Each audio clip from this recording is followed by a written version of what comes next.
Good morning and welcome to New Zealand. I made the decision this morning to get up onto the Ben Lomond track and see how far I could go. My feet are a bit sore and I've got a 3-day Routeburn track tomorrow, so I think I might just stop here and have a break, watch this magnificent view and make my way back down to get breakfast.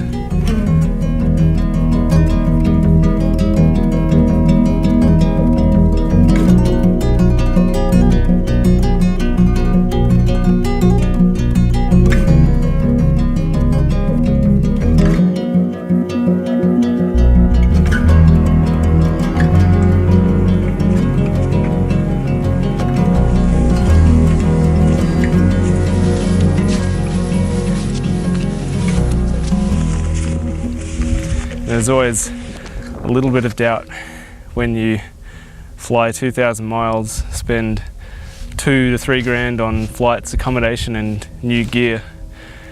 When you're starting off on a landscape photography trekking trip like this, especially by yourself as well.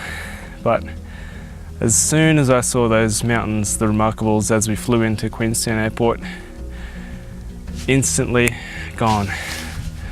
Just a stunning place.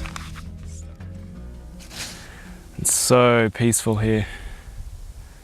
There's a light winds at the moment and definitely a really great hike. This probably takes about 3 hours in total, I think, to get up to the peak.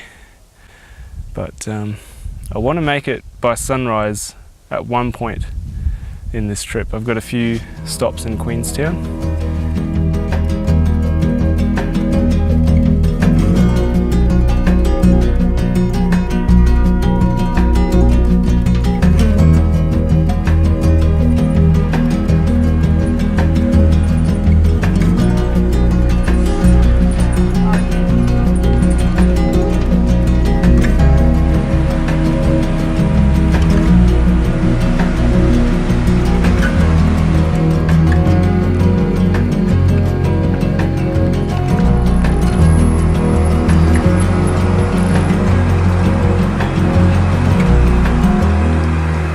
It's the evening of day 1 on Routeburn.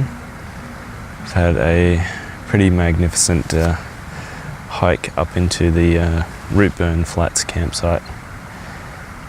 I got here quite early, so I was able to set up around lunchtime and sort of just really take my time with everything. Just read a book, take a few photos, get my camp set up,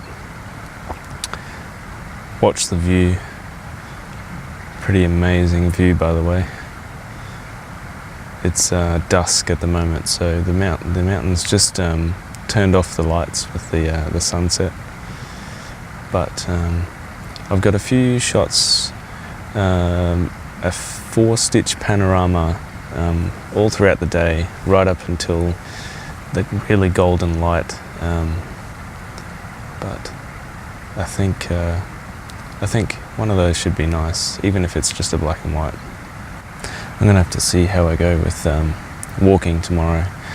I've got a blister from Ben Lomond on the back of my heel, but I'll just have to get through that. What I'm gonna do now is wait for the stars to come out and then see if I can't use this mountain range as a stunning backdrop to the starry sky.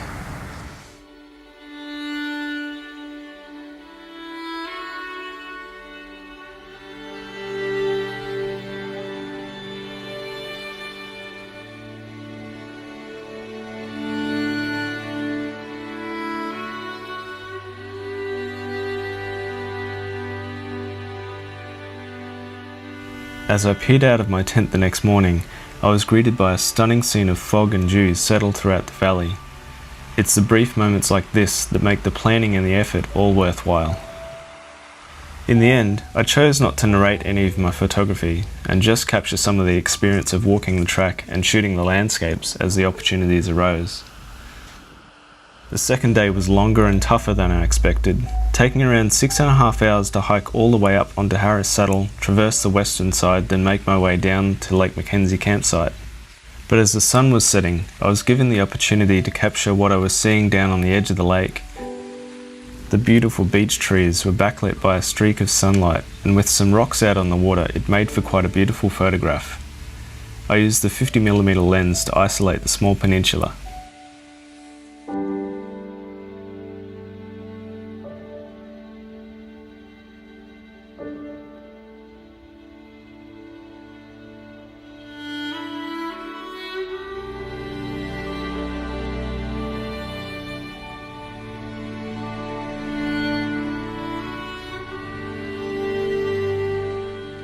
I woke up on the last day and wandered down to the lake's edge to see what might happen with the sunrise on Emily Peak. Unfortunately, as I expected, the sunrise itself didn't work, but I made something quite interesting with the silhouette of the mountain and the fog dancing across the lake. For this scene, I used the 35mm lens, and with the shadows lifted carefully in Lightroom, the shape of the mountains was quite beautiful to look at. Not a bad result from a difficult location where the valley didn't actually flood with light for another hour or two.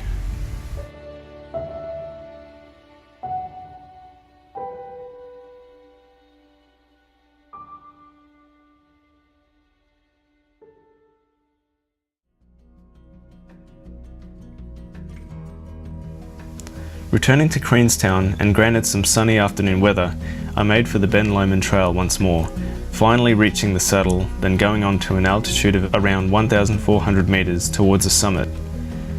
With a much greater level of fitness and a new appreciation for the Southern Alps, as well as the road to and fjords of Milford Sound, I called it a day and made for the descent back into town, knowing that I'd made the most of what I love about New Zealand that I don't have back at home.